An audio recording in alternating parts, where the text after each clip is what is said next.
So, what should I coach this week? What can I teach my players during my training sessions?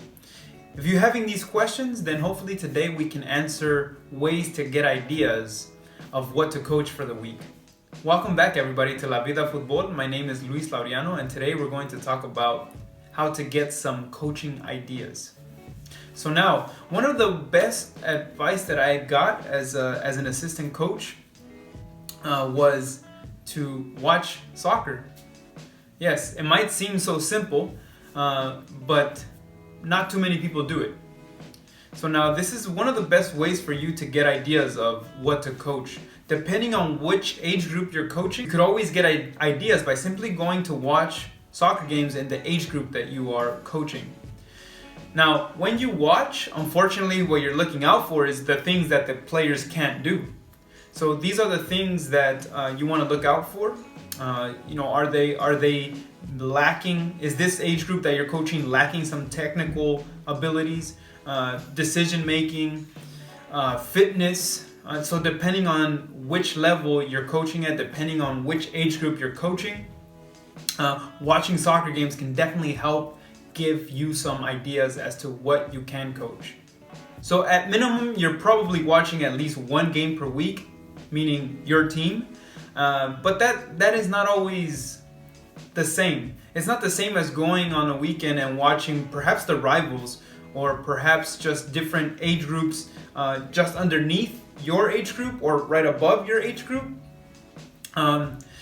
It wouldn't be the same, because when you watch your team or you're coaching your team during a game, you're definitely looking at what your team itself needs for the week.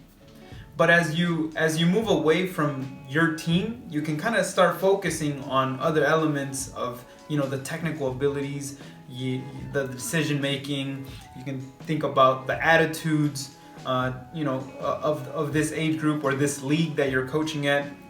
You can learn a little bit about the culture itself.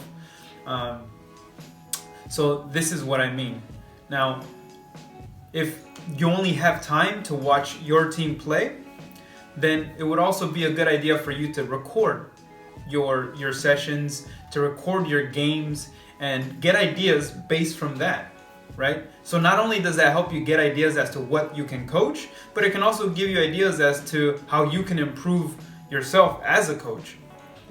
So again, watch some soccer, different age groups, different levels, and get ideas based on that. In general, the way it works out is with your own personal team. You watch your soccer game, so your team, and you try to identify some points, some key points from that game so that you can improve during your session. But that's only a limited amount of ideas, because you're only watching one team. So I am not telling you that watching your team isn't enough, because I really do believe that if you're going to be watching your team with purpose, and if you record your team play, then you can definitely get a lot of ideas as to what you can do better as a group, as a unit, and you can look at players individually. So there are a lot of pieces there that you can learn from. All I'm saying is that an additional way to get ideas is by watching other players, other teams, seeing what they're doing. Also, you can learn ideas from other coaches, right? You can look at another team play and see what tactical things are working out for them, depending on their level. And you can also take a look at the decisions that are being made. So there is plenty to learn from watching other teams play, from just watching the game itself. So now, do I think you can learn something from watching professional soccer? Well, yeah, you can learn a lot from watching professional soccer, but also know that it could be very unrealistic when you try to put some of those elements from a professional game into the youth game, right? So you also want to have some expectations that are realistic. And if you get some ideas from the professional game, make sure that it's not to play exactly like, let's say, Chelsea or Barcelona or Dortmund. You can get some ideas from them, right? You can plan to focus your you can work on and adding elements from those games, from those teams, from those individual players.